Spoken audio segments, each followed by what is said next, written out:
Bismillah, bonjour tout le monde, c'est Harold Dancom. Pour le moment, on va voir le cours sur le traitement de l'épilepsie. Il y a normalement un cours de pharmacie clinique. L'intitulé TAA, ce sera sur la pathologie. Donc, la pathologie entière, c'est l'épilepsie. On doit voir le côté clinique et le côté traitement. On ne parle pas de traitement de l'épilepsie, mais l'épilepsie. Si on parle de traitement de l'épilepsie, c'est un cours de pharmacologie.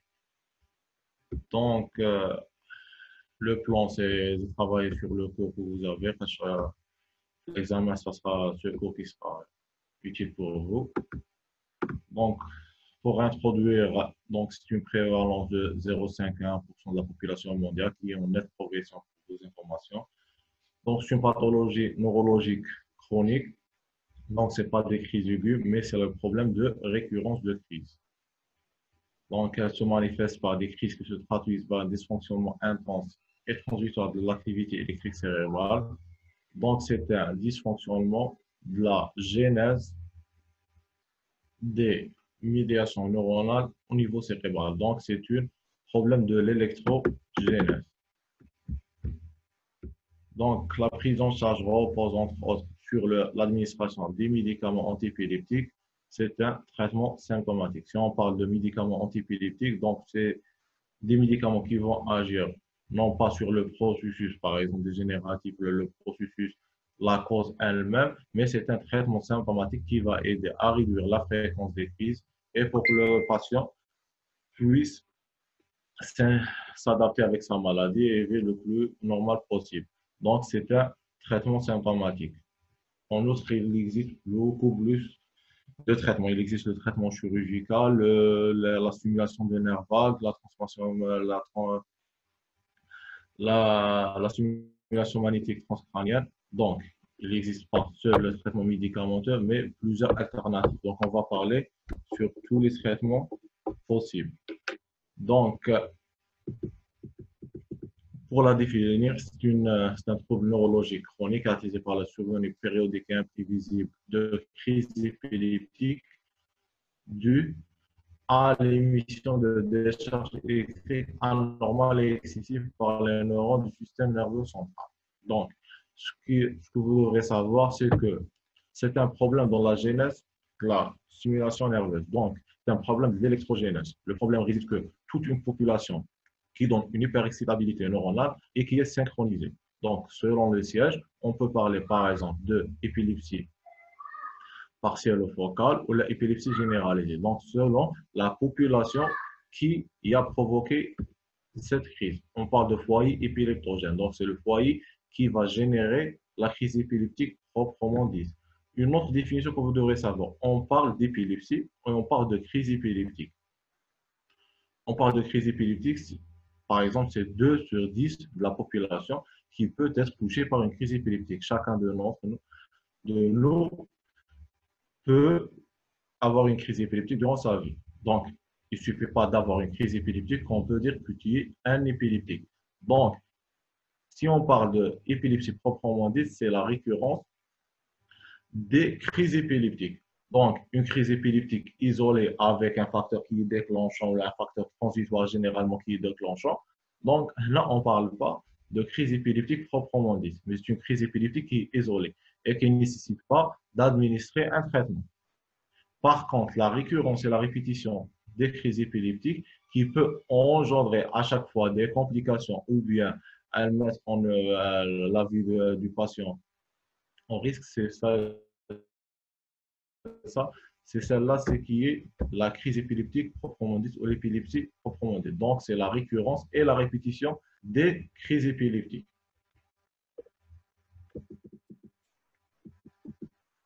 C'est clair normalement pour le moment, pour la définir.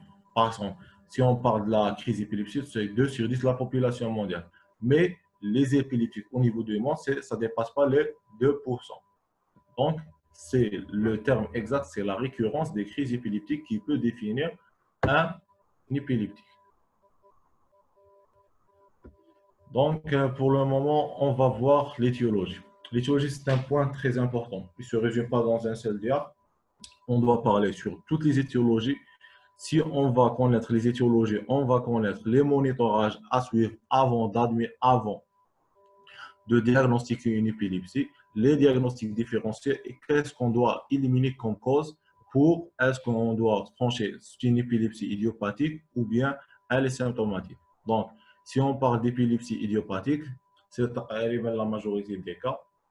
Donc, pour le moment, pour une épilepsie idiopathique, ça veut dire qu'on n'a pas trouvé une lésion cérébrale, soit elle évolutive, soit séquelaire. Donc, c'est des séquelles d'une autre lésion avec le temps. Donc, on va trouver qu'il n'existe pas une lésion cérébrale, soit évolutive, soit séquelaire. Donc, on parle d'épilepsie idiopathique. On parle d'épilepsie symptomatique lorsqu'il existe une lésion au niveau du cerveau, du système nerveux central. Donc, cette lésion, n'importe quelle, on va détailler ensuite toutes les étiologies possibles. Donc, cette lésion, si elle est identifiable, on parle d'épilepsie symptomatique. Si elle est non identifiable, on parle d'épilepsie cryptogénique. Donc, on a l'épilepsie idiopathique, symptomatique, cryptogénique. Idiopathique, on ne peut pas dire, on ne trouve jamais une lésion cérébrale bien précise et surtout, c'est la prédisposition génétique qui est en cause. Par contre, l'épilepsie symptomatique, on a pu identifier une cause bien définie, soit un traumatisme, soit des infections méningites et tout. Donc, le traitement principal, il change par exemple pour l'épilepsie idiopathique, c'est un traitement, on doit instaurer un traitement symptomatique. C'est les antiépileptiques qui devront être instaurés. Par contre, pour l'épilepsie symptomatique, si on peut traiter la cause, donc ça va engendrer ensuite la maîtrise de la crise épileptique. Et pour des fois, c'est la régression, des fois, c'est la guérison complète. Donc, on peut même, pour une épilepsie symptomatique, c'est symptomatique ou le secondaire à une autre atteinte, on peut administrer des médicaments lorsque c'est pas un processus qui peut être guéri par la cause elle-même. Donc, pour les étiologies possibles pour l'épilepsie symptomatique, on a des troubles métaboliques, une hypoglycémie peut provoquer une crise épileptique, on a les troubles hydroélectrolytiques, on a les hyponatrémies, les hypercalcémies, les hypocalcémies, on a les insuffisances rénales et hépatiques avancées peuvent engendrer des crises épileptiques. Donc, si on parle sur le plan biologique, toutes ces manifestations peuvent engendrer des crises épileptiques. Ça veut dire, donc, le médecin, pour le premier interrogatoire et la première prise en charge thérapeutique pour le diagnostic, il va éliminer toutes ces causes. Donc, il va demander le bilan complet. Si on parle d'hypoglycémie, une glycémie âgée, si on parle d'insuffisance rénale ou hépatique avancée qui peut engendrer des crises épileptiques, on doit faire, par exemple, TGP, ou là, pour dépister une insuffisance hépatique ou bien rénale. En outre, il existe d'autres facteurs qui peuvent provoquer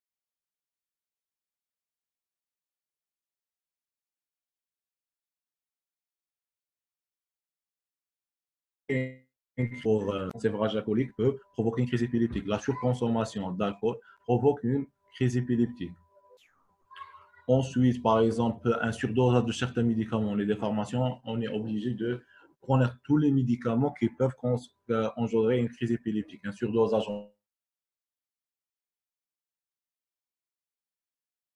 en lithium, de neurones tricycliques. Par exemple, en théophilie, là, il peut ensuite, par exemple, les patients épileptiques ont tous un seuil épileptogène bas. Donc, ça veut dire n'importe quel stimulant, il va déclencher la crise épileptique. Et il existe des médicaments qui diminuent en plus ce seuil épileptogène. Donc, il faut les éviter ou là, il faut les monitorer avec prudence pour savoir est-ce que le surdosage qui cause les crises épileptiques. Par exemple, une intoxication cocaïne, tennis, elle peut provoquer une crise épileptique. Ensuite, si on parle par exemple des épilepsies symptomatiques, c'est les personnes âgées, parce que l'épilepsie, la prédominance, c'est entre la naissance, par exemple, à 10 ans et après 65 ans. Donc, elle intéresse beaucoup plus d'enfants et les sujets âgés. Pour les sujets âgés, c'est la tendance vers les épilepsies symptomatiques.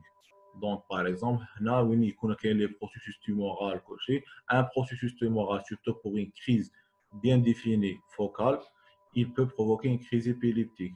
Un problème vasculaire, les AVC, les arrêts vasculaires cérébraux, par exemple, hémorragique ou bien ischémique ou bien une encéphalopathie hypertensive peut causer la crise épileptique.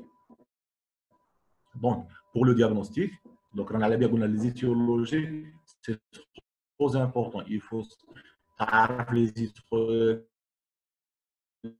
étiologies. Donc, tu vas connaître qu'est-ce qu'on doit demander comme bilan complémentaire. Si on parle de processus tumoral, de malformation vasculaire, d'AVC, donc les examens complémentaires à demander, ça, on va demander par exemple des TDM, des scanners cérébraux pour diagnostiquer cette épilepsie. On peut parler par exemple d'un processus infectieux. Une méningite ou bien un abcès dans le cerveau peut causer une épilepsie. Donc, c'est l'ensemble des étiologies. Si on connaît l'ensemble des étiologies, on va savoir qu'est-ce qu'on doit demander comme bilan de première invention pour une épileptique et qu'est-ce qu'on doit écarter comme cause pour dire est-ce que c'est une épilepsie idiopathique ou bien symptomatique. Donc, par exemple, pour l'enfant, la méningite, c'est une cause de crise épileptique. J'espère que c'est clair pour le moment. Donc, Yasser, est-ce que tu m'as dit? أنا نسمع فيك واه. Pour le moment, moi, j'ai une question. Normalement, c'est clair. ماشي تقطع. لا شوية بالك من عندي مي سافا راهي سي فلويد.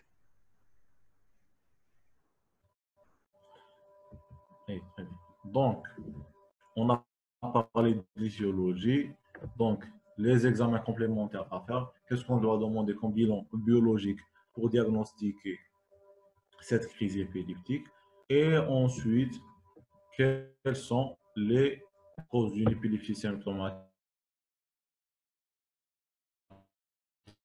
qui est cette épilepsie? Donc, pour la classification des crises.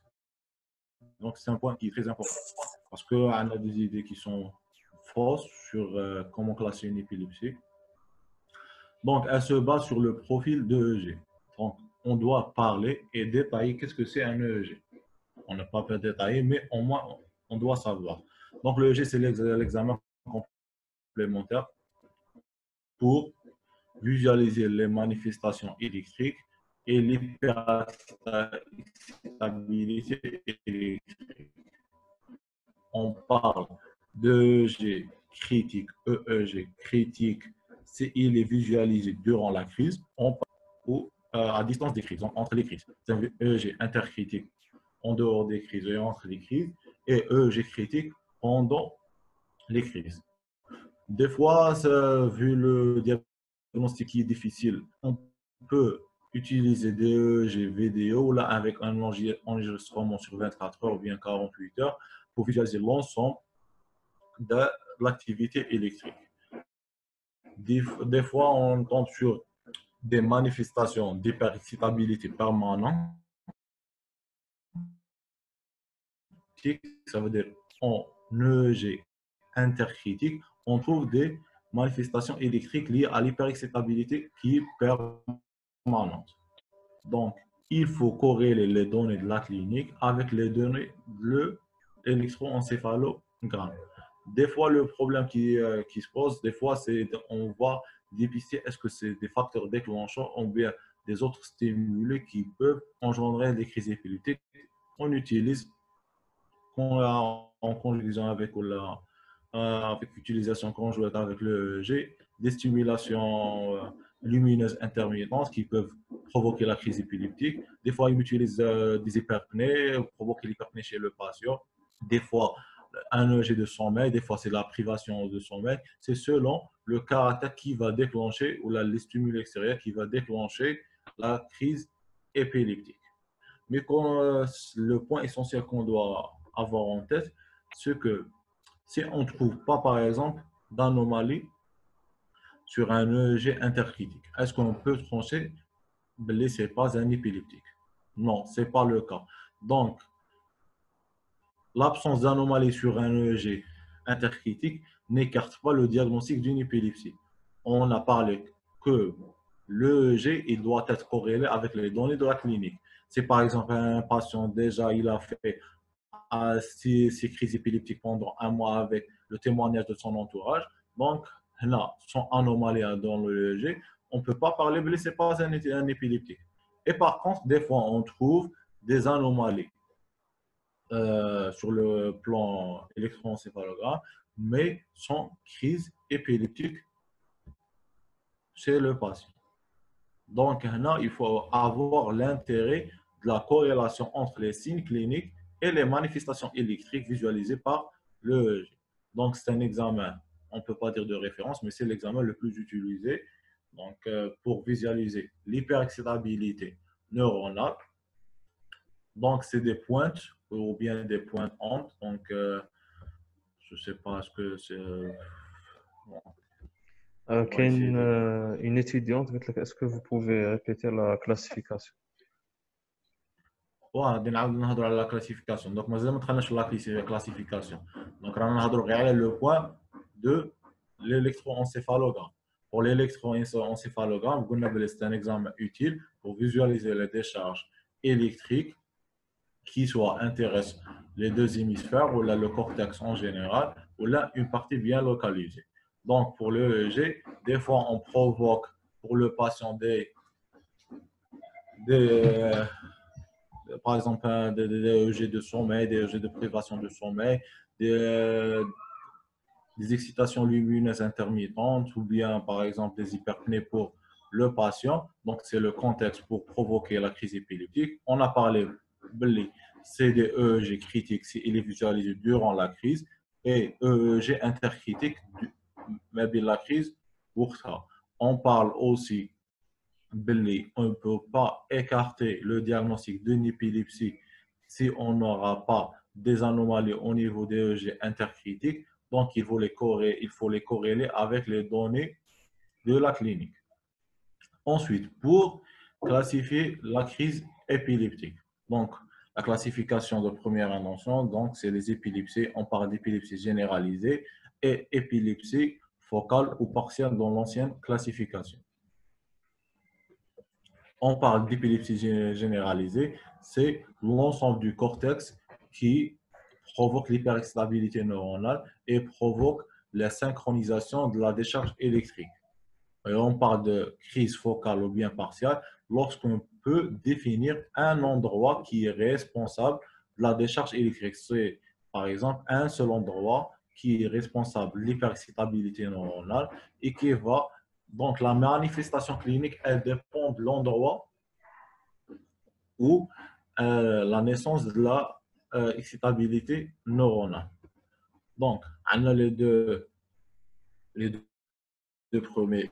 La première répartition, c'est les crises généralisées et on a les crises focales ou bien partielles. C'est selon la région où la naissance de la crise épileptique. Donc, c'est le foyer épileptogène qui doit être d'emblée dans les deux hémisphères pour les crises généralisées, ou bien il intéresse une seule région et un seul hémisphère cérébral, c'est les crises focales ou bien partielles. Ok. Donc, on va parler en premier lieu sur les crises partielles ou les crises focales. Donc, on a dit qu'une seule région du cerveau, d'un seul hémisphère, d'un seul corps, il n'intéresse pas l'ensemble du cortex qui est responsable de la crise. Donc, le foyer épileptogène, il est bien délimité et l'hyperexcitabilité neuronale, elle n'intéresse pas l'ensemble du cortex. On parle de crise focale qui est simple si le patient il garde conscience. Ça veut dire, qu'est-ce que ça veut dire il garde conscience? Ça veut dire qu'il répond au stimuli extérieur. Si on le parle, il peut répondre. Et surtout, il garde le souvenir de la crise. Par contre, on parle de crise focale complexe avec perte de conscience. Les crises focales complexes, ça veut dire la perte de conscience, c'est la règle. Donc, il ne peut pas répondre au stimuli extérieur. Et ensuite, la crise, elle est totalement amnésique. Ça veut dire qu'il ne garde pas le souvenir de la crise. Donc, il ne se souvient de rien. Donc, le patient qui est climat sera well. Donc, c'est les crises simples et complexes. Qui est une entité qui n'est pas citée ici, c'est une entité qui est très importante.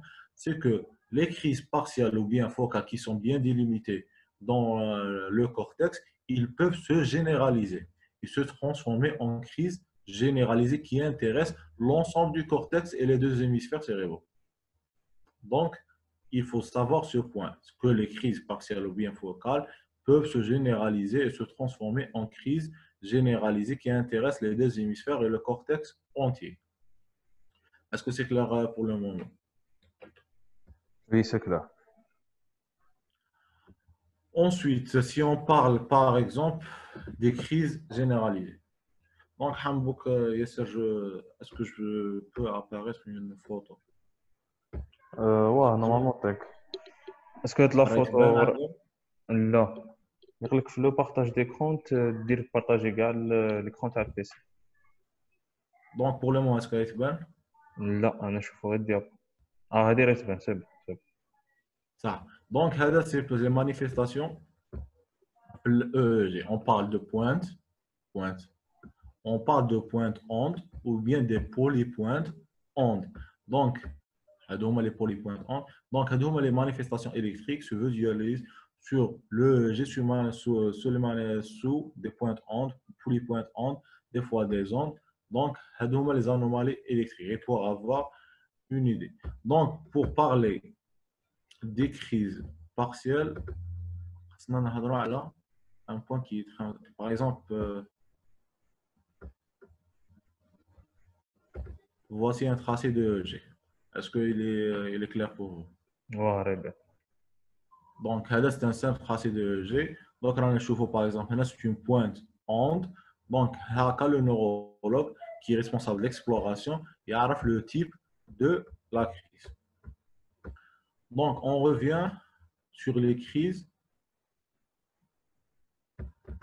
partielles.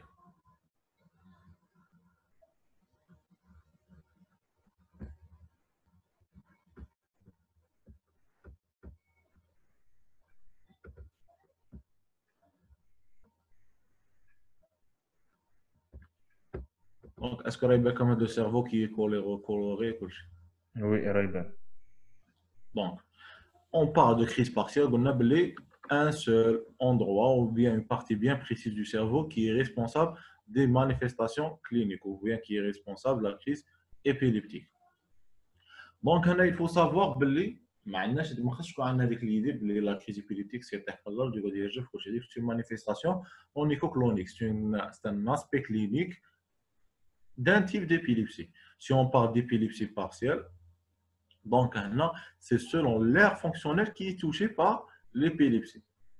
On parle d'épilepsie partielle avec activité motrice. Donc, c'est l'aire motrice l'aire responsable de la motricité qui est responsable. Donc, il y a des manifestations cloniques ou bien toniques في un endroit qui est bien précis selon la localisation atteinte de l'épilepsie. Par exemple, si on parle de cortex somatosensitif, donc il va provoquer des signes cliniques d'ordre sensitif. Donc, on va avoir des picotements ou bien des fourmillements dans un endroit bien précis dans les mains ou bien dans les extrémités. Si le cortex, par exemple, olfactif ou auditif qui est atteint, donc par exemple, si le cortex auditif est qui est atteint, donc le patient a des acouphènes, des sifflements féodés. Par exemple, si le cortex olfactif qui est atteint, le patient, la manifestation de la crise partielle qui est dans le cortex olfactif qui est touché, la crise épileptique se manifeste comment? Une simple odeur désagréable chez le patient. C'est le cortex visuel, des fois, il y a des microscopies bien macroscopies, des fois, c'est phosphène, une vision qui est floue. Des fois, par exemple, c'est l'air psychique qui est un endroit qui est responsable de l'activité psychique qui est touché. Donc, là, le patient, il a une sensation un rêve éveillé, une sensation de déjà vécu, déjà des fois, il y a des hallucinations, des aphasies, il ne peut pas parler, il ne peut pas comprendre ce qu'on dit. Donc, là, c'est à l'hsab la région qui est touchée. Des fois, c'est des régions végétatives qui sont responsables de l'activité végétative. Donc, la crise partielle dans l'endroit qui est touché, c'est l'endroit qui est responsable de l'activité végétative. Donc, on a des hypersalivations, des pertes d'urine, des douleurs épigastriques. Donc, si on parle de crise épileptique focale sensitive, on a des picotements, des fourmillements. Sensitive, c'est elle est olfactive. On parle des goûts désagréables. Gustatif, on parle de goût. Si elle est dans l'endroit qui est responsable de la sensation de goût et les capacités gustatives, on parle par exemple d'un goût métallique ou d'un goût acide.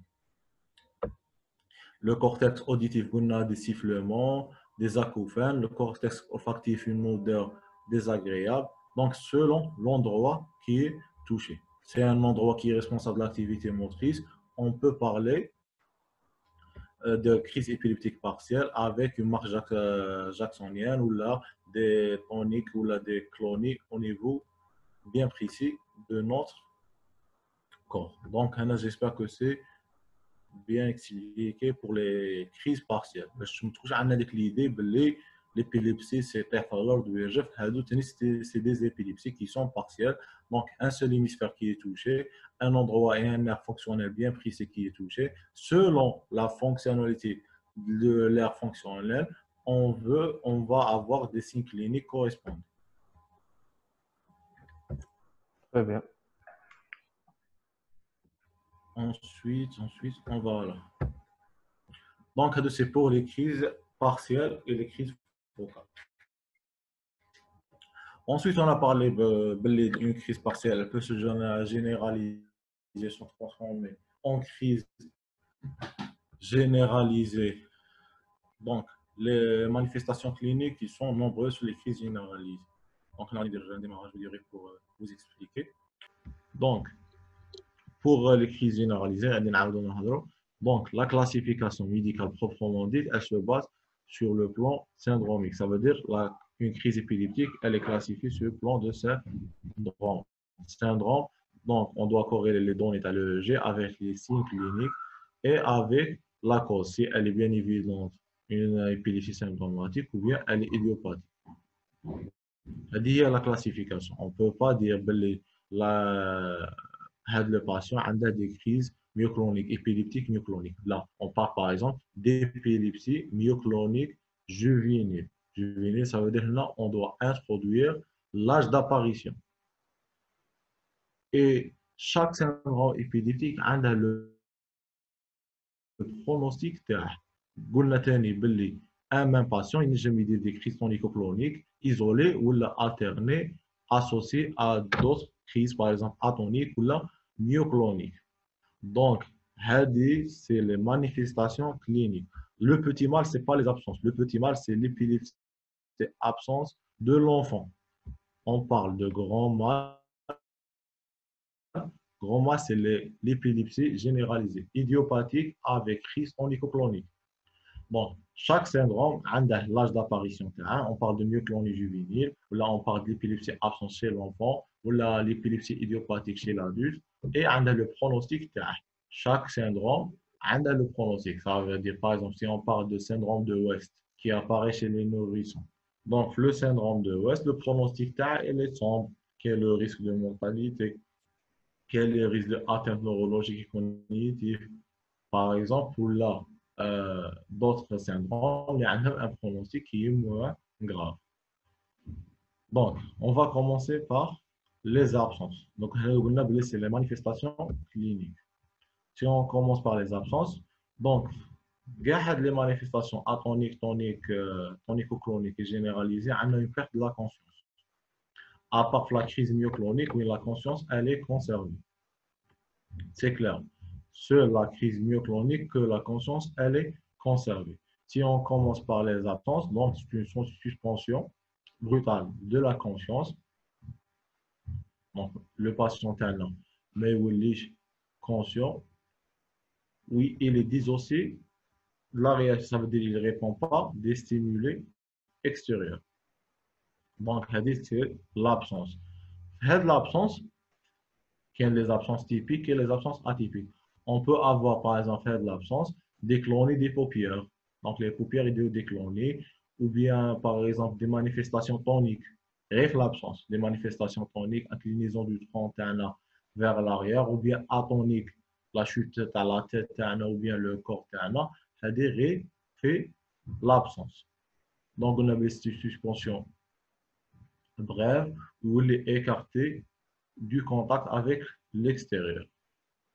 Des fois même, il confie des manifestations végétatives, des pertes d'urine. Ensuite, par exemple, c'est la crise tonico-clonique. C'est la plus spectaculaire des crises épileptiques. Donc, on parle de tonico. Tonico, c'est la première phase. Donc, c'est une contracture musculaire soutenue de l'ensemble du corps ternaire. Là, elle va durer de 10 à 20 secondes. Donc, la contracture, des fois, elle est accompagnée de signes végétatifs, tels qu'un blocage respiratoire, euh, des, des, euh, des blocages respiratoires. En plus, par exemple, on peut parler des sueurs, des hypersalivations. Ensuite, elle va apparaître la phase clonique. La phase clonique qui dure de 30 secondes. La phase clonique, il y a des secousses musculaires qui sont synchronisées, symétriques et bilatérales. Des secousses musculaires, on ne doit pas les entraver ou les arrêter. Donc, c'est la manifestation clonique. Donc, la tonique, elle dure de 10 à 20 secondes. Elle est caractérisée par la contraction des muscles du patient. Ensuite, la phase clonique de 30 secondes qui est caractérisée par des mouvements bien des secousses rythmiques et bien synchronisés bilatéraux des membres supérieurs et inférieurs. Ensuite, on a la phase post-critique. Donc, la phase post-critique, elle est caractérisée par une crise qui est totalement amnésique. Donc, le patient m'a dit à la crise et avec une confusion post-critique. Ça veut dire qu'il y a une confusion, la crise épileptique et le retour à la conscience qui se fait d'une manière progressive. J'espère que c'est clair. Normalement, c'est bon. Ensuite, on a les crises myocloniques.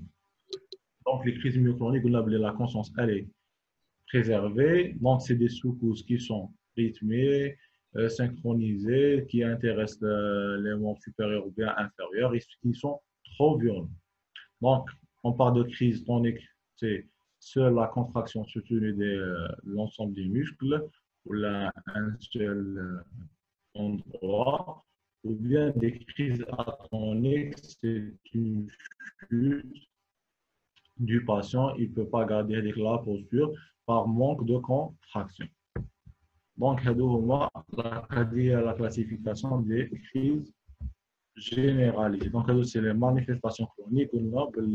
La classification proprement dite, elle est une classification qui se base sur le plan de EEG, de la cause, si elle est idiopathique ou bien définie, sur l'âge coupé sous forme de syndrome. On parle du syndrome de myoclonie juvénile, du syndrome de Lennox-Gastaut, syndrome de West, grand mal, petit mal. C'est bon. Donc, j'espère que c'est clair, pour qu'on passe à l'état de mal épileptique. Donc, Ranadrop, l'état de mal épileptique. Donc, l'état de mal épileptique, c'est une entité qui est à part, vu la gravité de l'état et vu que le pronostic vital est mis en jeu. Donc, comment on peut définir un état de mal épileptique? C'est une crise épileptique qui est prolongée, généralement plus de 30 minutes. Elle est multiple ou là, elle est très rapprochée. Ça veut dire le patient, le retour à la normale, il ne se fait pas entre les crises. Donc, il fait une crise, après une autre crise, avec la persistance des signes neurologiques.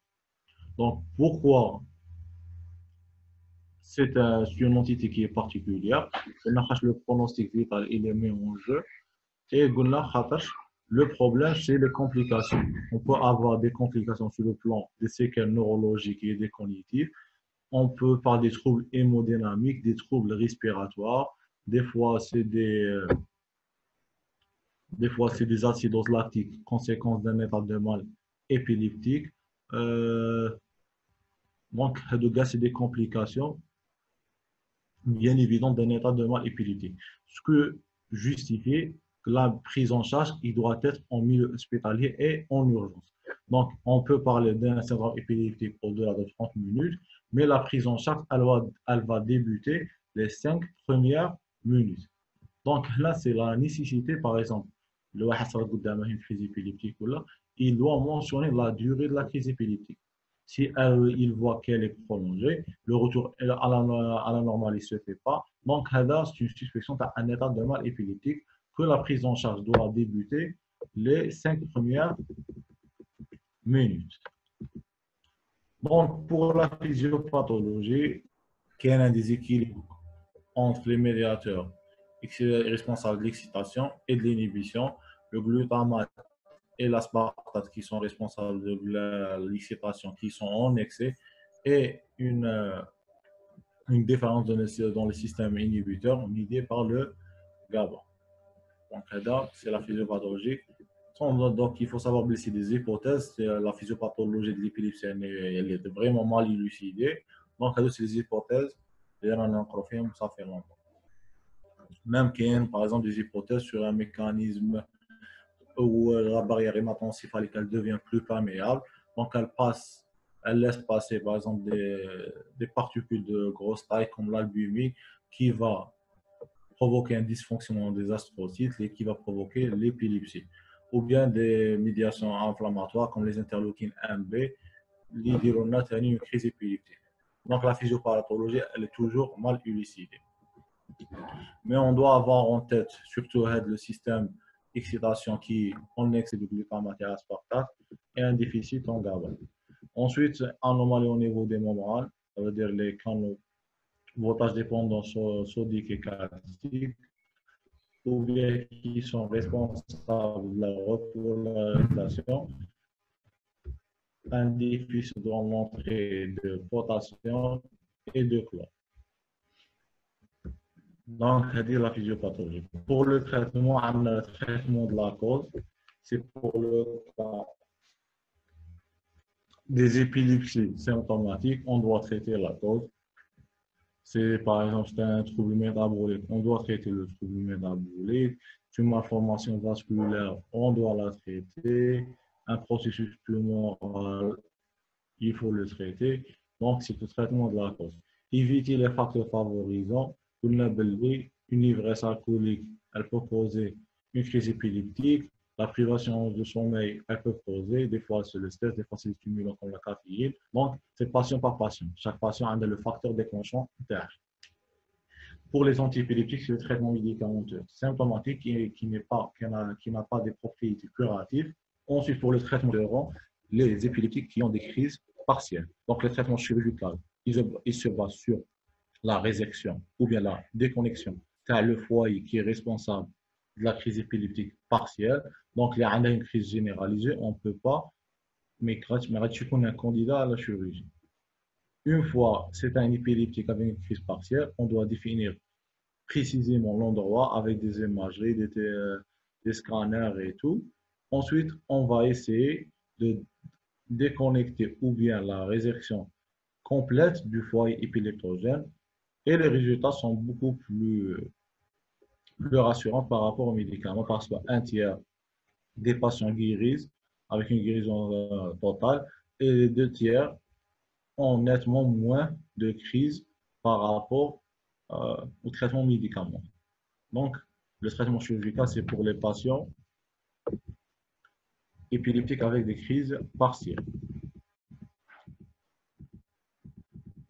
Donc, on va commencer les antiépileptiques. Ils n'ont pas des propriétés curatives, c'est des traitements symptomatiques. Le but, c'est d'avoir le plus un mode de vie proche à la normale, diminuer la fréquence des crises, mais l'importance de la gestion des antiépileptiques, c'est avoir aussi la plus faible fréquence des effets indésirables.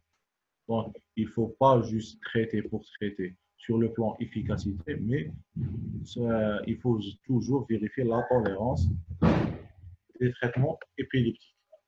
Donc, ils ont beaucoup d'effets indésirables. des dépresseurs du système nerveux, des fois avec des répercussions sur la vie quotidienne, sur les crises, et bien surtout sur le plan d'effets indésirables. Donc, la classification la plus utilisée, la classification chronologique, on a les antiépileptiques de première génération et les antiépileptiques de deuxième génération.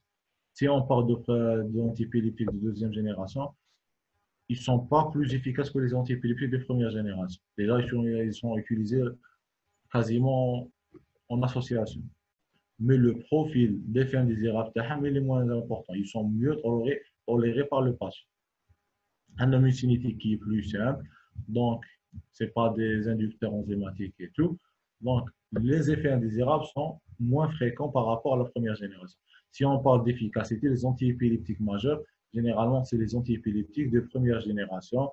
C'est la carbamazépine, les valproate de sodium et tout.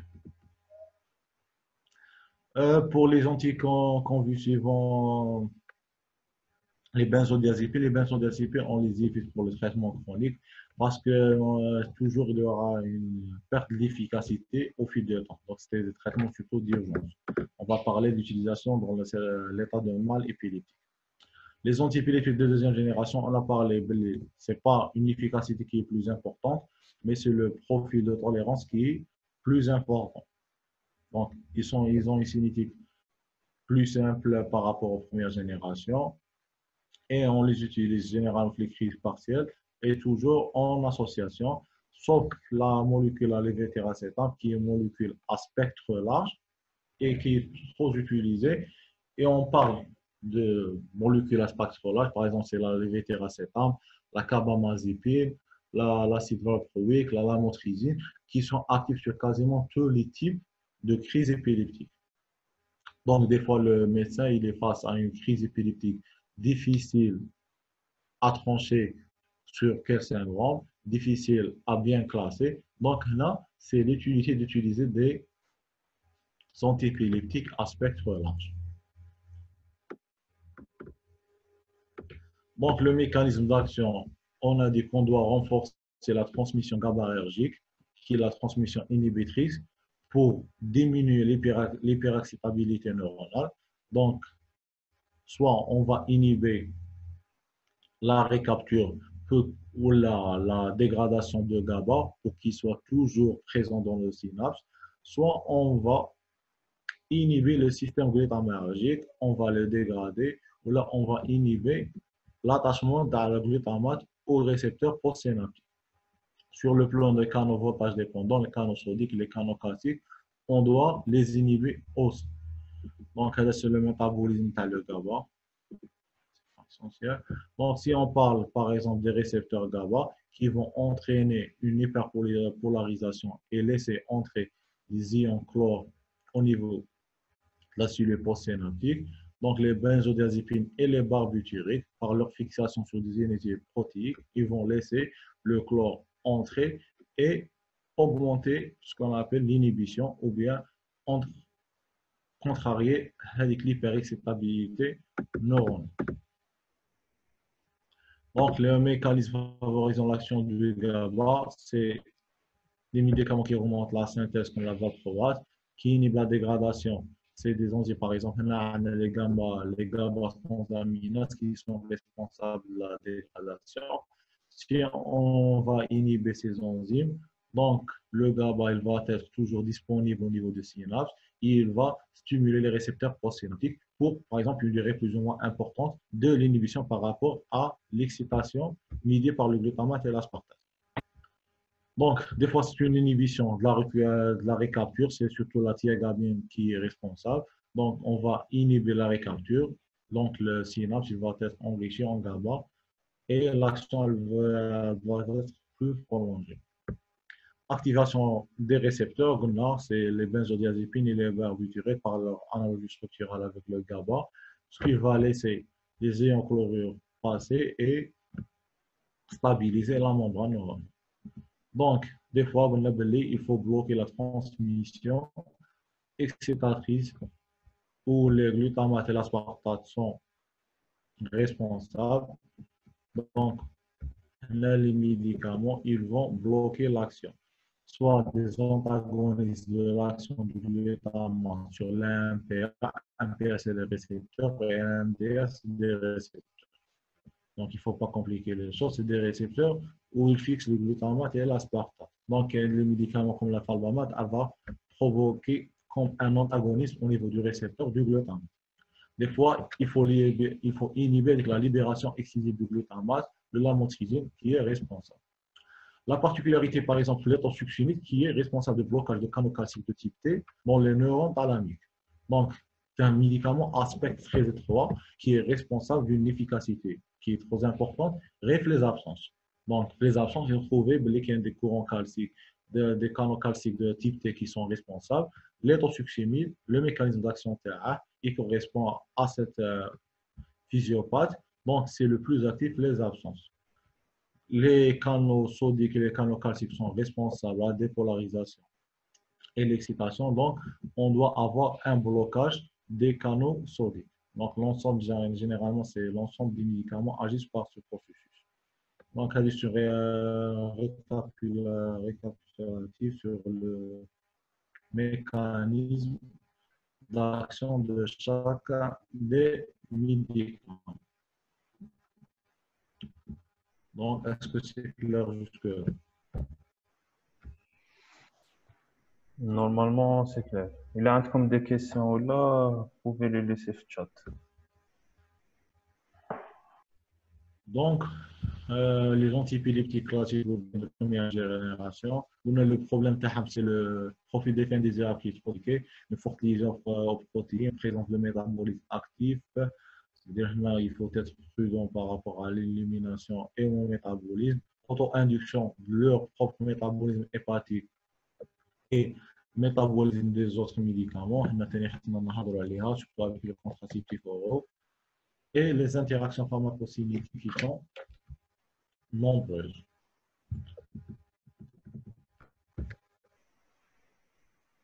Les nouveaux antiépileptiques, c'est des médicaments qui ont une efficacité par rapport aux premières qui n'est pas trop importante. Ils sont utilisés quasiment en association et en seconde avancée après les médicaments classiques. La pharmacocinétique, c'est pour ça que les effets indésirables sont moins importants.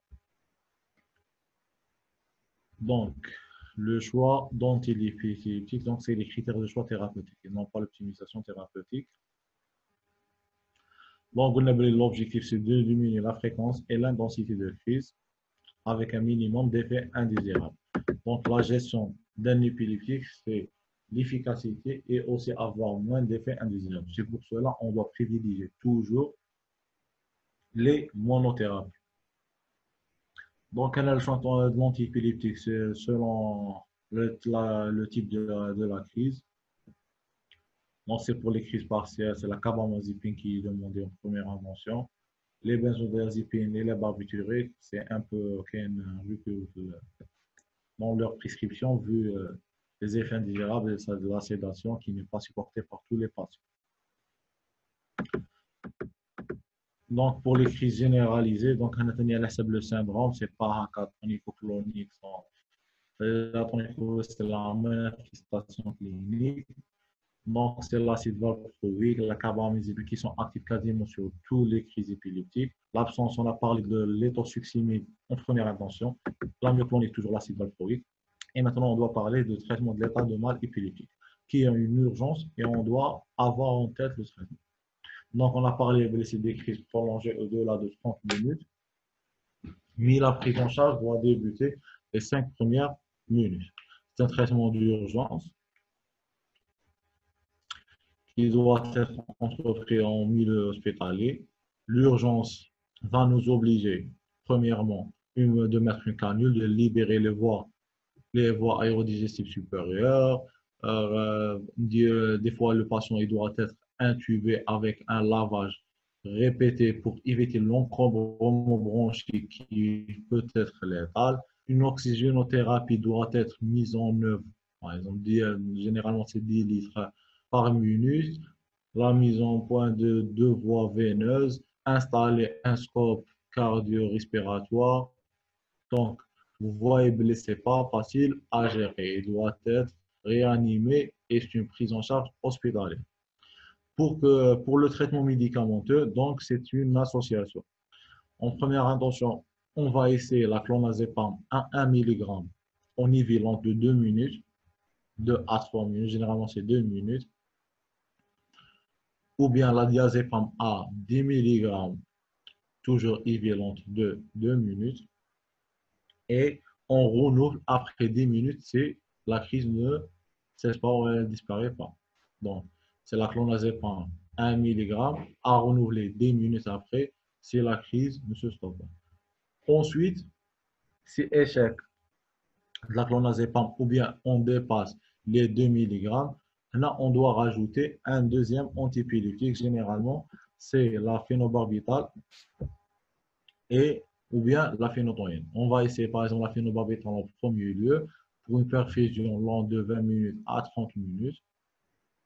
Si la crise elle ne disparaît pas, on va essayer la phénotoïne associée à la phénobarbital et après l'action de benzodiazépine qui est le clonazepam en premier lieu, toujours en perfusion lente.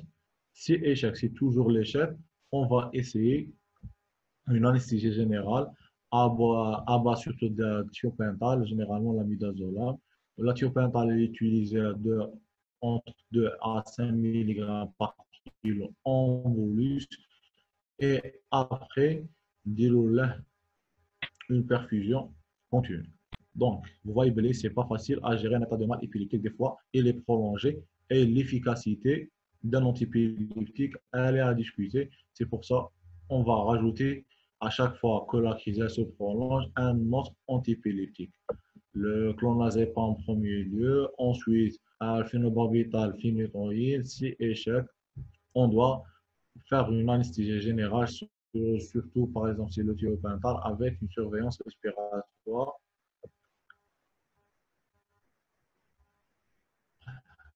Donc, là, c'est pour le traitement des états de mal épileptique.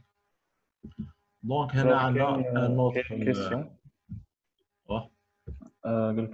Est-ce que vous pouvez répéter le choix du traitement, les critères?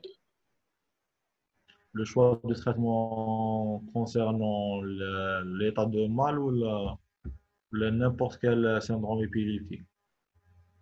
Alors, donc, l'état de mal ou la rahima? État de mal, oui. Ah.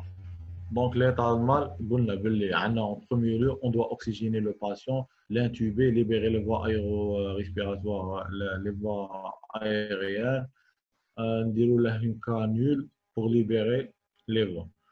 Ensuite, le traitement de première intention, ça reste généralement la clonazepam ou bien le diazépam en utilisant un milligramme univalent de 2 à 3 minutes. Ensuite, si échec ou bien la crise elle persiste, on va rajouter de la phénobarbital ou la phénotoïne en perfusion lente de 20 à 30 minutes. La crise toujours elle persiste. Donc, on a le recours à une anesthésie générale par le thiopental ou bien le prophénol ou bien la midazolam. Donc, là, il doit être scopé avec un scope cardio-respiratoire et tout, et avec surveillance, surtout pour l'anesthésie générale, avec une surveillance respiratoire. J'espère que c'est clair.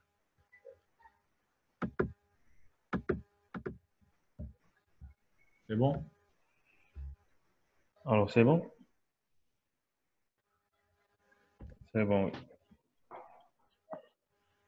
Donc, ensuite, pour traîner une entité ou une population particulière, c'est la grossesse. Donc, pour qu'une épileptique doit envisager une grossesse, il faut beaucoup de rêves. Donc, si pour le moment, on doit débuter par parler sur la contraception. Donc, la plupart des antipyrétiques sont des inducteurs enzymatiques. La phénobarbital, la carbamazepine, la phalbamate, topiramate, c'est des inducteurs enzymatiques. Donc, ils sont responsables à l'échec de la contraception orale. Donc, c'est un point qui est très important. Donc, la contraception orale, elle peut échouer face a une association avec un antiépileptique qui est inducteur enzymatique. Ensuite, si on parle de l'acide valproïque, c'est le médicament qui a le plus d'effets tératogènes et nocifs sur la grossesse. Donc, c'est pour cela, les recommandations, c'est d'éviter au maximum la prescription de l'acide valproïque pour les jeunes femmes, les adolescentes, les femmes en âge de procréation et surtout chez la femme enceinte. Donc, la toxicité, elle est dose dépendante. Donc, on va essayer au minimum de ne pas dépasser, même par exemple, si l'arsenal thérapeutique, on ne peut pas l'utiliser. Donc, là, on va essayer de utiliser l'acide valproïque, mais avec des doses minimes. Le risque, le risque, par exemple, d'utilisation de l'acide valproïque. Donc, les malformations les malformations squelettiques, les malformations cardiaques, la dysmorphie crânio-faciale, spina bifida. Ensuite, donc, on doit gérer avant la grossesse, la grossesse. Qu'est-ce que ça veut dire? La patiente, elle doit être équilibrée avant la grossesse. Ça veut dire 9 mois avant de désirer la grossesse, on doit équilibrer la patiente. Surtout avec une monothérapie et avec les médicaments les plus sûrs. Le profil de tolérance le plus important en cas de grossesse, c'est la lamotrigine. Donc, on doit essayer toujours d'utiliser la lamotrigine à dose efficace et à dose minimale efficace. Et on ne doit pas dépasser les 200 mg par jour. Donc, c'est une monothérapie à dose minimale efficace et on doit utiliser surtout les formes retard, les formes à libération prolongée. Donc, on doit stabiliser la patiente avant la grossesse. Ensuite, après la grossesse, la patiente a un suivi régulier. Des échographies à répétition, une échographie supplémentaire à 18 semaines d'aménorrhée. Elle doit avoir en tête le profil d'effet indésirable, le risque et une surveillance des fois des taux plasmatiques. Donc, on a après le suivi thérapeutique. Donc, l'arrêtement, c'est à le passage dans le lait maternel. Quel est un fort passage dans le lait maternel, quel est un moins, quel est un fort passage. Donc, généralement, c'est à discuter entre le médecin et la femme. On peut éviter l'allaitement, mais quand on a un médicament à fort passage dans le lait maternel, des fois, on doit espacer ou là avoir une chronologie pour que le lait maternel de l'enfant ne contient pas une quantité plus importante de l'antiépileptique. Donc, la conduite de traitement. Pour l'instauration du traitement, tous les traitements antiépileptiques sont associés à une dépression du système nerveux qui dure de 7 à 10 jours. Donc, c'est des troubles de vigilance. C'est des troubles de vigilance et des répercussions sur l'activité cognitive comportementale. Mais le problème majeur pour les antiépileptiques, c'est les réactions idiosyncrasiques. C'est des réactions allergiques propres à chaque individu, qui sont rares, mais qui sont graves et létales. C'est des toxidermies, c'est des hépatites, c'est des aplasies médulaires qui sont des réactions idiosyncrasiques après l'administration de certains antiépileptiques. Donc là, c'est la plus grande crainte des traitements antiépileptiques. Donc, pour la dépression et les troubles de vigilance et des troubles comportementaux, on doit gérer par une instauration progressive du traitement.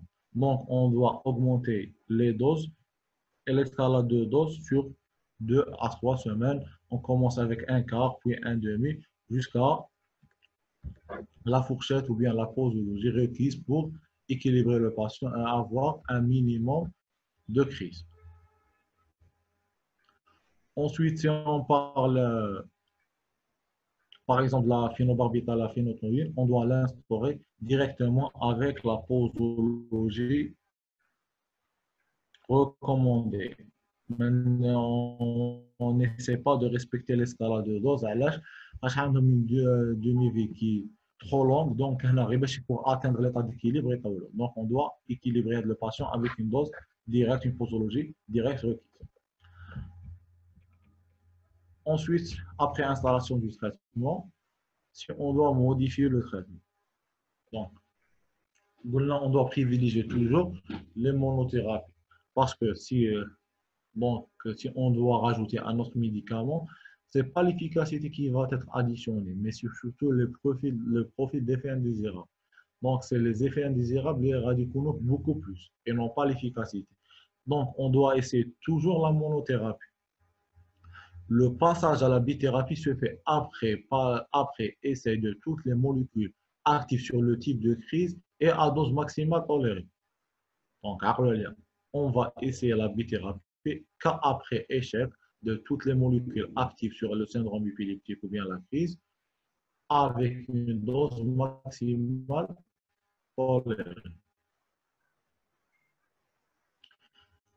Et pour l'instauration d'une bithérapie, si on a vérifié que les médicaments ne sont pas actifs, on doit utiliser une bithérapie. Donc, on doit l'introduire de manière progressive aussi.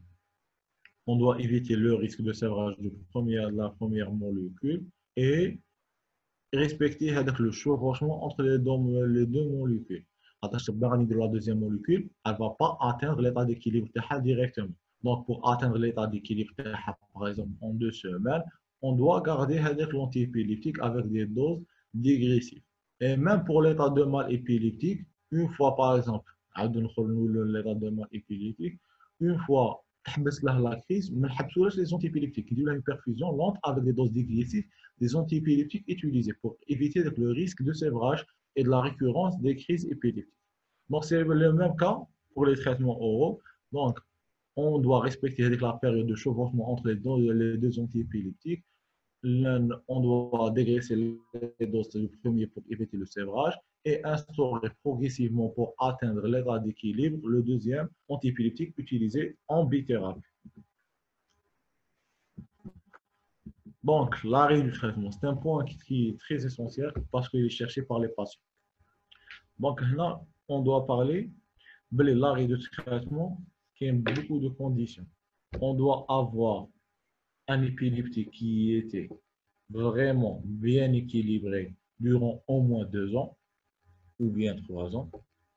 Donc, il doit avoir un équilibre suffisant pendant 2-3 ans sans généralement aucune crise. Ensuite, c'est selon le syndrome épileptique en cause. C'est pour ça qu'on a parlé de syndrome, la classification médicale proprement dit, c'est le syndrome. Si on parle de syndrome épileptique, par exemple la myoclonie juvénile, c'est un syndrome qui est pharmacodépendant. Ça veut dire qu'il est dépendant au traitement. Une fois il arrête le traitement, c'est la récidive des crises épileptiques. Donc, l'arrêt du traitement, il n'est pas justifié même madame le syndrome. Donc, tant que le patient il a ce syndrome, le médecin a la connaissance, c'est un syndrome qui est pharmacodépendant. Donc, l'arrêt de traitement, généralement, il n'est pas demandé. Ensuite, par exemple, il y a des syndromes épileptiques, par exemple, l'épilepsie à paroxysme rolandique. Donc, c'est des épilepsies. Le pronostic est un arrêt de traitement. C'est une guérison. Après 2 ans ou la sans crise, je vais le traitement et c'est une guérison très bien définitive. Donc, là, c'est à la le syndrome épileptique, à la l'équilibre pendant les 2 années ou bien les 3 années. Et toujours, le patient, il doit signer un consentement avant d'arrêter le traitement. On doit toujours informer les patients sur le risque en cas d'arrêt de traitement. Par exemple, les états de mal épileptique sont déclenchés en cas d'arrêt du traitement, en cas des infections récurrentes, ou bien des fois c'est surtout l'inobservance du traitement. Donc, un arrêt de traitement, généralement, c'est un synonyme de complications et de récidive. J'espère que c'est clair jusqu'à... C'est bon? Normalement, c'est bon.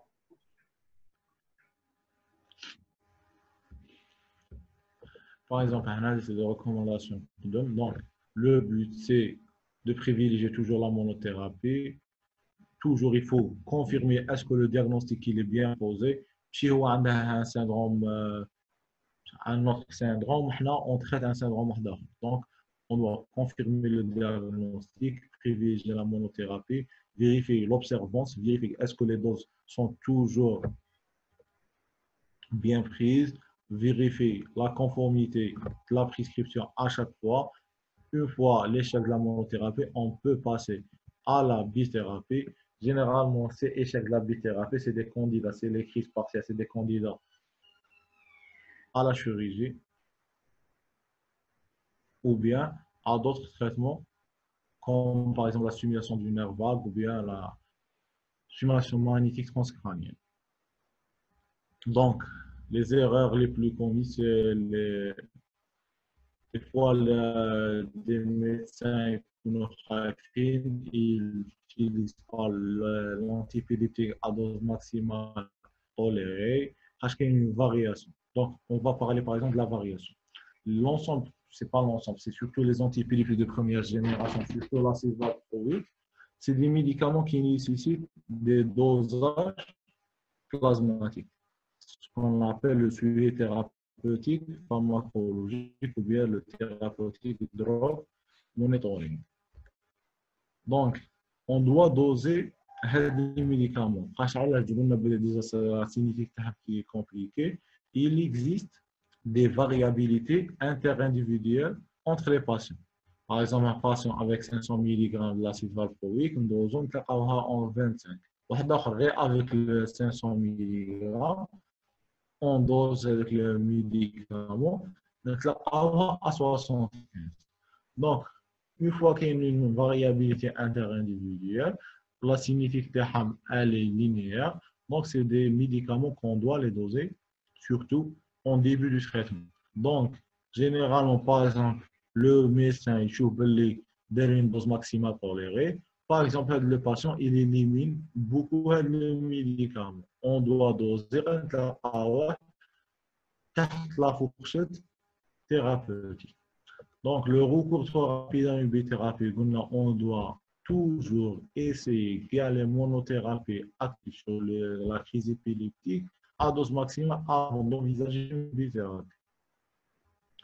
Erreur de diagnostic, choix inapproprié et non-évaluation du traitement. Et les objectifs.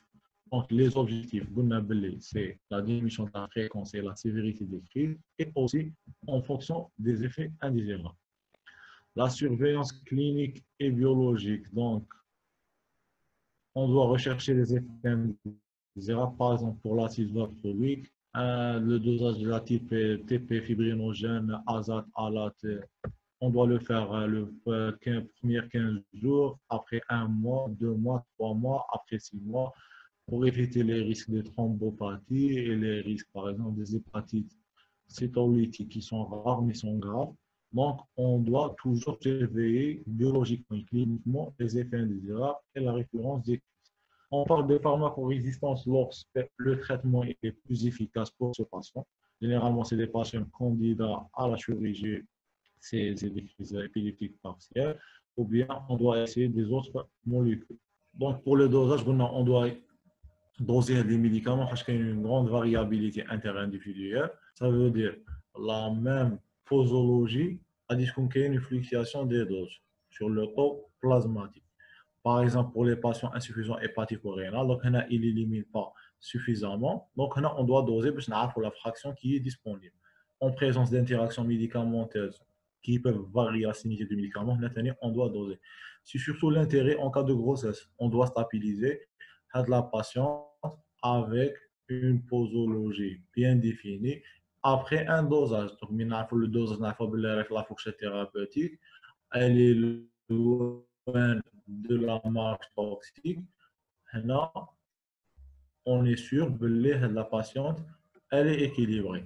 Mais il faut savoir que pour le suivi thérapeutique, il doit être toujours corrélé aux signes cliniques. Par exemple, des fois, pour l'acide valproïque, la fourchette elle est entre 50 et 100. Des fois, on trouve par exemple des patients entre 40, 45 et ça veut dire que ce sont des patients sous-dosés. Mais sur le plan clinique, des patients n'ont aucune, généralement, les crises épileptiques. On a pendant 6 mois ou 1 mois. Par contre, des fois, je trouve par exemple un patient avec 110, il n'a aucun effet indésirable.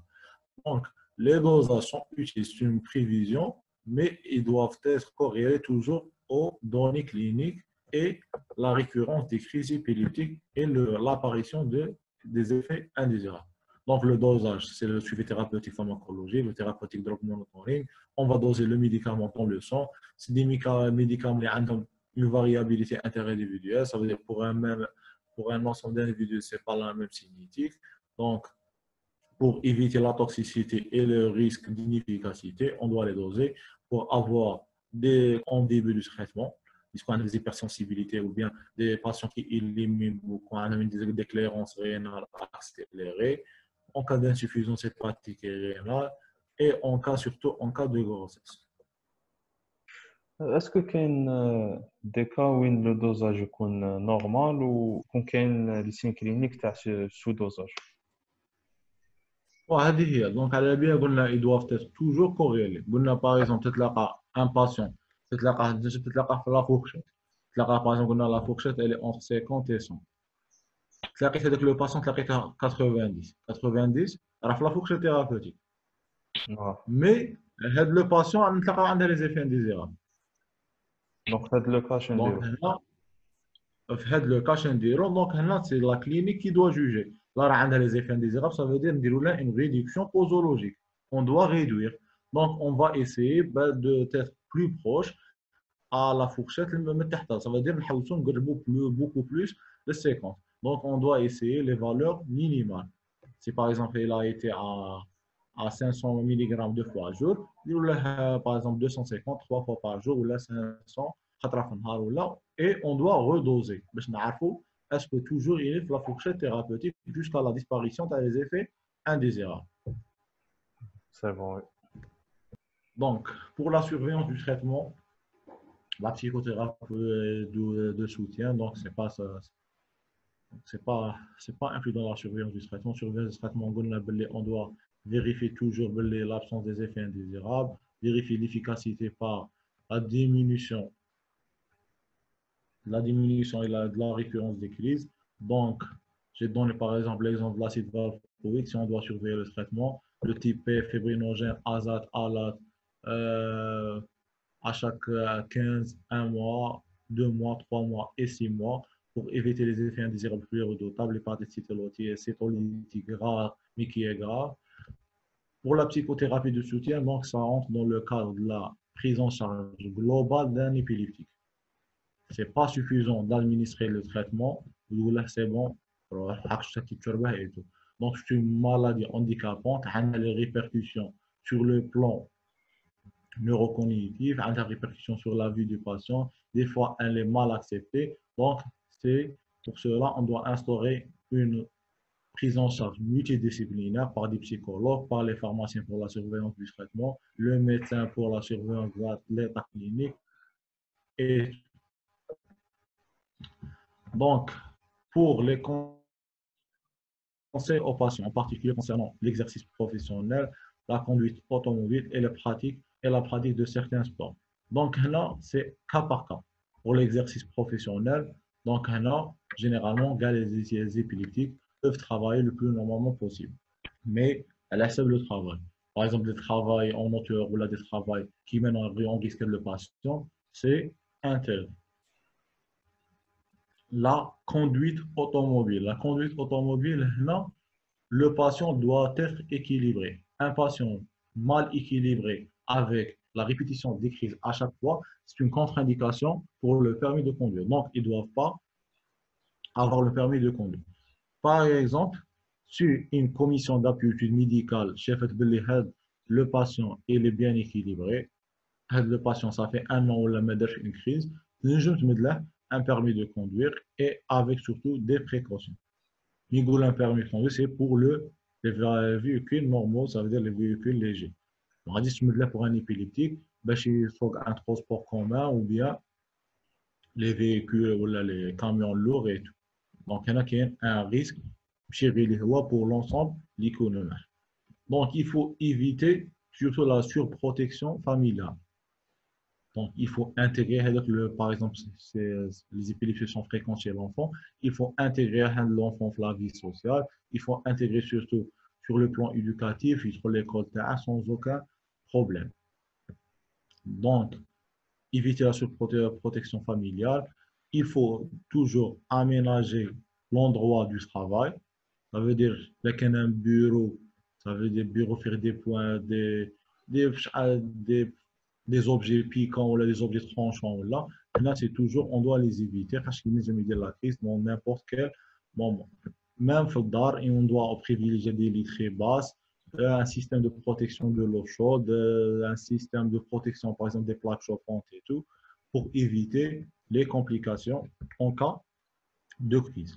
La pratique de certains sports, généralement, elle est privilégiée, mais avec prudence. On doit éviter les sports de combat.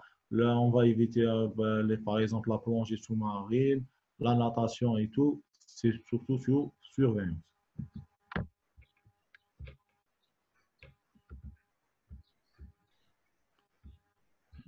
Donc, l'influence de l'alimentation et la diététique, si on parle de l'influence sur l'absorption, l'acide va prouver que les barbituriques sont bien absorbés en cas de bol alimentaire qui est enrichi en graisse, en matière graisseuse. Par contre, la carbamazépine et le phénotoïde, c'est le contraire. La carbamazépine et le phénotoïde sont mieux absorbés. Et Ça s'est coupé.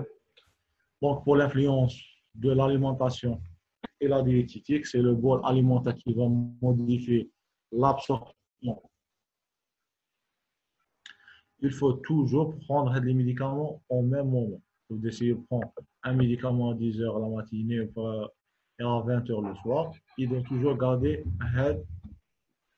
les horaires de prise pour ne pas entraver la cinétique du médicament. Dès qu'un stabilisé sur le mode de prise, il doit le garder.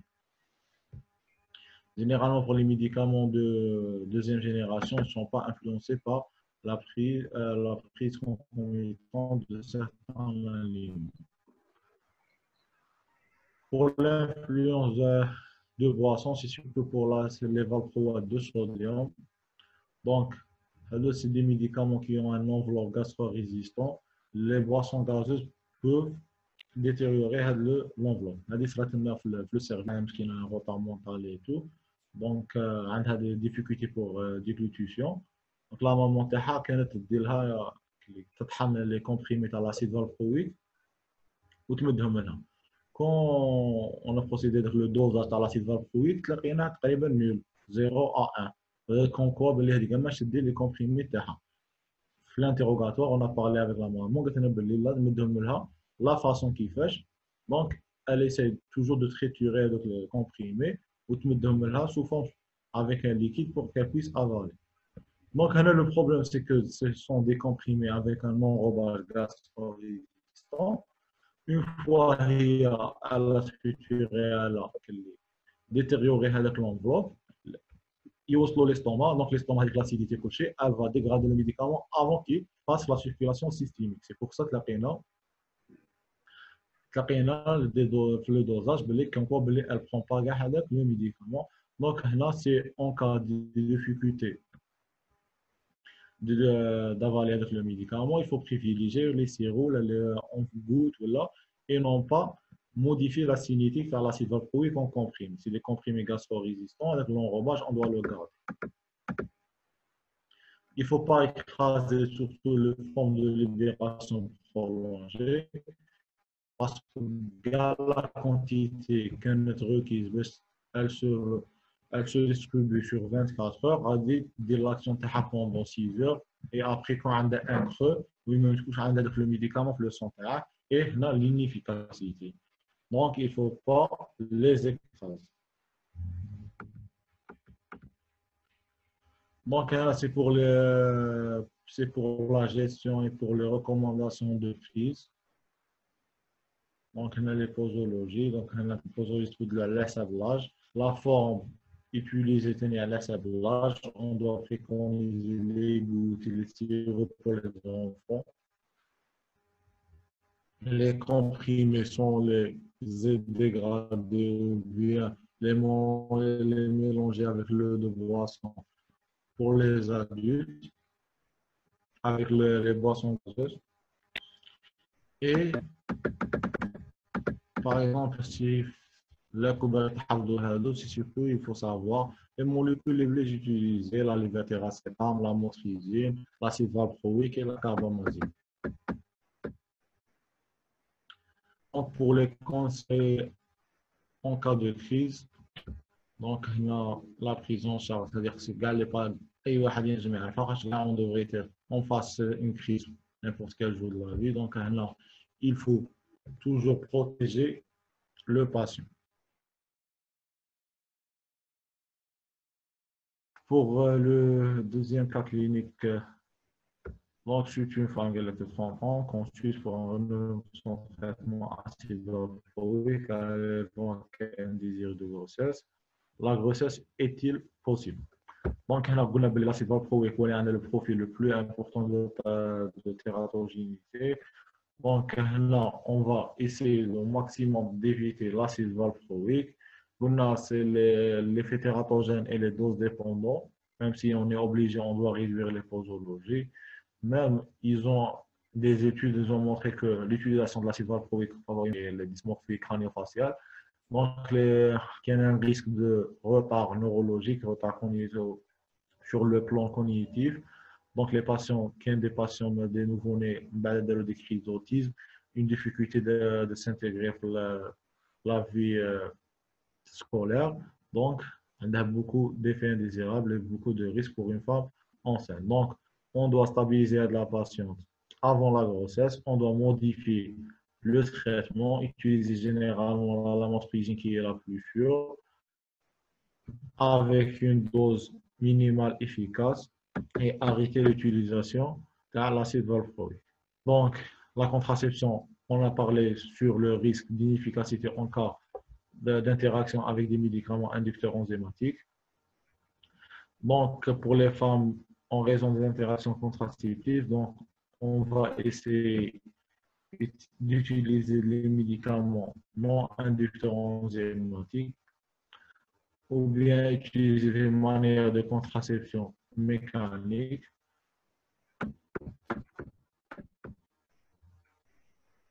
Pour la programmation de la grossesse, elle doit être programmée. Au moins 9 mois avant la grossesse, elle doit être équilibrée sans aucune crise. Recherche la dose optimale. On doit essayer de doser le médicament.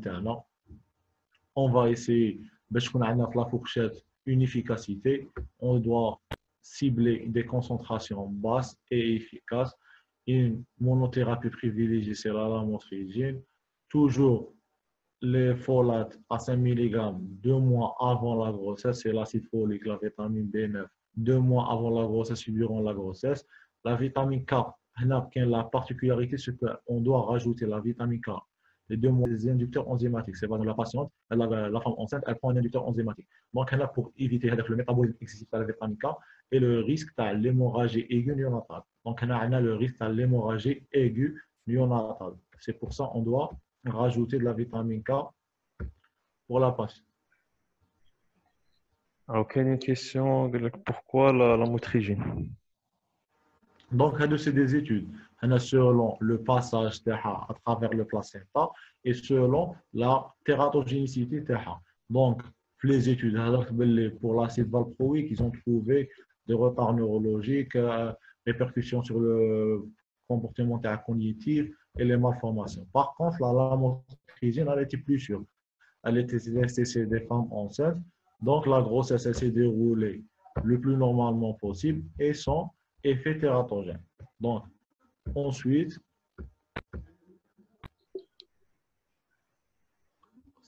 pour la vitamine K. La vitamine K, donc la vitamine K, c'est un catalyseur des réactions pour, donc, quand on a un apport en vitamine K, c'est pour éviter les hémorragies. Donc là, la vitamine K, pour la femme enceinte, avec un inducteur enzymatique. Pourquoi? L'inducteur enzymatique, il va dégrader avec la vitamine K le corps. Donc la vitamine K, elle est nécessaire pour ne pas provoquer des hémorragies. Donc c'était d'ailleurs la vitamine K, elle est nécessaire pour la synthèse des facteurs de coagulation. Donc si la vitamine K, elle est trop métabolisée par un inducteur enzymatique, donc là, elle ne sera pas disponible pour la synthèse des facteurs de coagulation pour empêcher les hémorragies. La femme enceinte qui prend déjà un antiépileptique inducteur enzymatique, on doit préconiser les 2 derniers mois de la grossesse de la vitamine K en apport externe. Pourquoi? Pour éviter le déficit par rapport à le métabolisme qui est accru, de la vitamine K pour empêcher l'apparition de l'hémorragie aiguë néonatale. Je suis pas des facteurs de coagulation qui vont empêcher l'hémorragie aiguë néonatale. Est-ce que c'est compris pour le moment pour la vitamine K?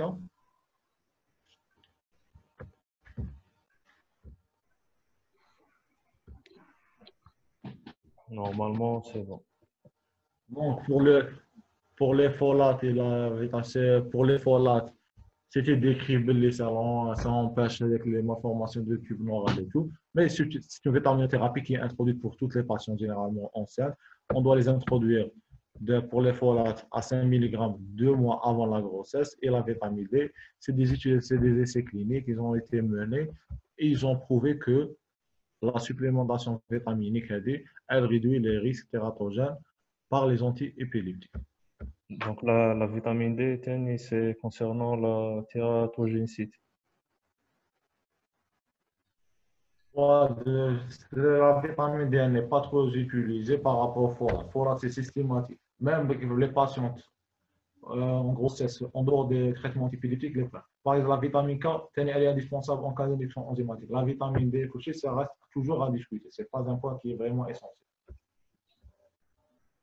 La vitamine D, c'est surtout pour le développement le fœtus, pour avoir un développement normal, pour éviter les malformations squelettiques et tout. Donc, est-ce que c'est clair? Normalement, c'est bon. Est-ce que vous avez d'autres questions?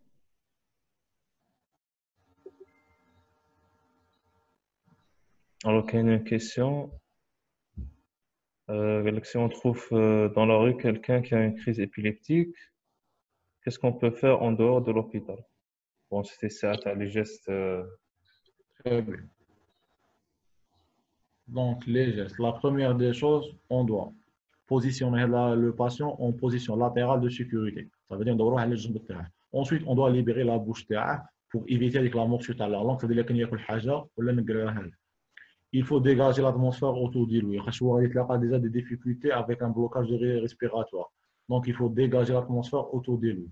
Ne pas entraver les mouvements. C'est-à-dire les mouvements والنتيجة يكون عندك ان دونجي كي ايمينون بيان كلير راه باغي يطيح ولا باغي يدخل في حاجه دونك هنا تنجم تجبده جينيرالمون بريفير نديرو تحتك شي حاجه بوغ امورتير هذوك لي شوك libérer les voies تاعه dresser شويه les vêtements تاعه enlever les lunettes et tout. Et la plus importante c'est que on peut par exemple comptabiliser la durée de la crise, dire un petit chrono, tu la crise. Donc, c'est un note pour lui. Pour lui, généralement, c'est des crises amnésiques. Ça veut dire qu'il ne va pas avoir en tête le souvenir de la crise. Donc, pour le clinicien, c'est utile de savoir la durée de la crise. Même pour toi, ça par exemple, une crise dépasse les 5 minutes, 10 minutes, c'est une crise, elle peut mettre en jeu le pronostic vital de le patient. Donc, non, on sépare généralement. On va essayer de libérer les voies aériennes. C'est la plus primordiale. Dégager l'atmosphère autour de lui, dresser les vêtements, ne pas entraver les mouvements, qui provoquent un danger. Et ensuite, le retour de la conscience, on doit accompagner le patient. Des fois, c'est handicapant avec des signes végétatifs, avec des pertes d'urine, hypersalivation et tout. Donc là, le problème pour la population algérienne, c'est le diagnostic différentiel avec le 5 ans. Ils vont dire que c'est la haja fait fondement.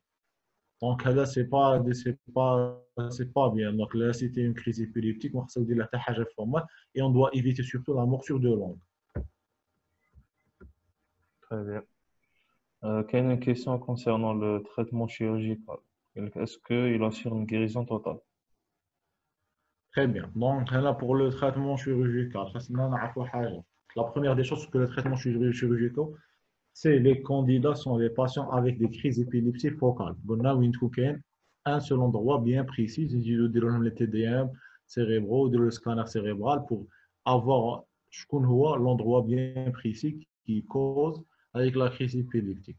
Ensuite, le traitement chirurgical, c'est la résection ou bien déconnecter avec l'endroit pour éviter l'apparition d'une nouvelle crise épileptique, la guérison. Donc là, c'est selon la technicité et selon l'acte, le médecin traitant, le neurochirurgien.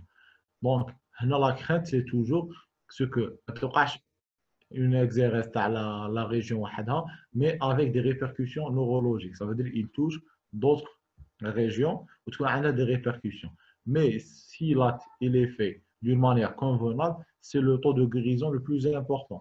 Par exemple, on a un tiers des patients, c'est-à-dire selon des études, c'est un tiers des patients qui guérissent totalement et les deux tiers ont beaucoup moins de crises auparavant. Par exemple, quand il y a des 10 crises par an ou 12 crises, après un traitement chirurgical, donc il revient à 2 crises, à 3 crises. Donc, un tiers la guérison définitive et 2 tiers avec moins de crises. Très bien. Une question concernant le nordicrise. Est-ce qu'il y a un arrêt respiratoire?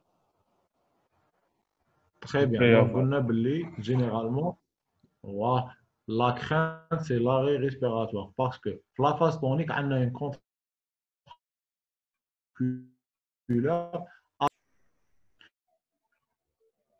Même l'état de mal épileptique quand la crise est prolongée, on a une oxygénothérapie avec 10 litres par minute et un scope cardio-respiratoire. Donc, on va toujours vérifier les fonctions respiratoires. Donc, là, c'est une complication. Les troubles respiratoires, c'est une complication dans les états de mal et les crises épileptiques qui sont prolongées. D'accord. Comment peut-on arrêter un traitement alors qu'à la base, il n'est pas curatif? Donc, là, ce n'est pas par rapport aux médicaments qui ont la propriété curative ou là. Là, on a parlé, c'est à l'HSAB, le syndrome épileptique. J'ai pris l'exemple, par exemple, qui a un syndrome épileptique, c'est moi, l'épilepsie myoclonique juvénile. L'enfant. C'est une épilepsie qui est pharmacodépendante. Ça veut dire elle est dépendante du traitement. Ça veut dire le traitement, il est disponible, mais il ne va pas avoir des propriétés curatives, mais il va diminuer la crise. Donc, un arrêt de traitement, il va déclencher les crises. Par contre, par exemple, on a d'autres syndromes épileptiques, qui ont la convulsion fébrile de l'enfant. Donc, un traitement, tu n'as pas le traitement ou là, par exemple, on a des patients qui seront stabilisés. Donc, la sévérité de la crise, plus un traitement bien conduit pour une durée bien précise, il va pas que les corriger avec le processus d'hyperexcitabilité. Mais le développement le syndrome proprement dit, avec la surveillance à EEG, elle montre que avec l'hyperexcitabilité, elle est moindre. Donc, sur le plan clinique, il est déjà stabilisé pendant 3 ans ou là, sans aucune crise. Le traitement il était bien conduit. Nous avons des EEG de contrôle. Nous avons l'hyperexcitabilité. Donc, là, c'est un de traitement. Mais ce n'est pas toujours curatif. Il signe un consentement. Il doit avoir en tête que l'arrêt du traitement, il n'est jamais dit là une régression ou un retour aux crises épileptiques. Ça veut dire non, on doit raisonner par rapport. Ce n'est pas le traitement qui a des propriétés curatives, mais c'est un syndrome par syndrome. Vous êtes par exemple le myoclonique juvénile, le traitement, c'est pas parce que le traitement, il y a les crises. Ça, un autre syndrome, là, quand tu le traitement après une durée bien équilibrée, il y a déjà une prédisposition génétique pour des crises plus sévères. C'est surtout ça. C'est le syndrome épileptique. Donc, c'est au cas par cas. Donc, أي حاجة ولا قولوا لي إذا ما فهمتوش نعاود. Alors, est-ce que vous avez d'autres questions? Une question d'Akhra. Pouvez-vous répéter la classification des crises généralisées?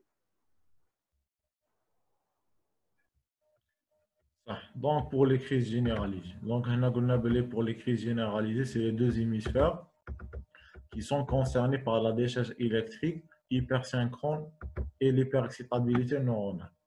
Donc, on a fait comme c'est pas la classification de l'épilepsie proprement dite, mais c'est les manifestations cloniques. Par exemple, pour les absences, on a les absences de suspension, bref, à la conscience, oui, écarté de la réalité, ça veut dire que je ne réponds pas stimuler, le regard il est vide, elle est plus quotidien généralement, ça veut dire déjà plusieurs fois par jour.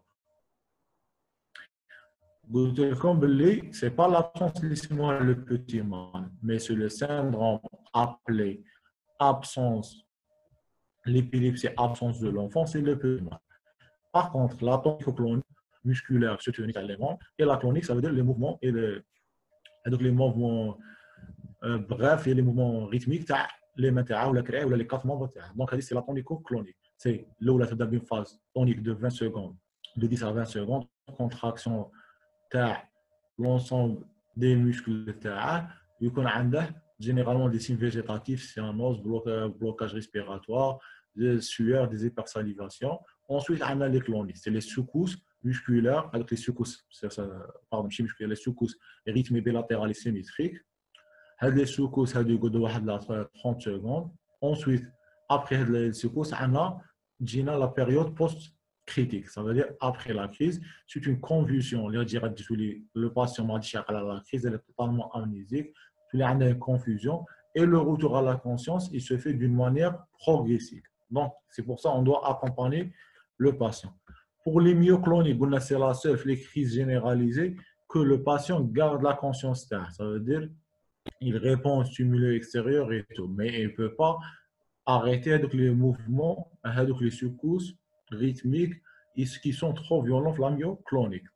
Pour la crise tonique, qu'est-ce que ça veut dire? C'est la contraction musculaire soutenue. Pour les crises atoniques, donc, on a une perte de la contraction. Ça veut dire qu'il y a une chute, une perte de la posture.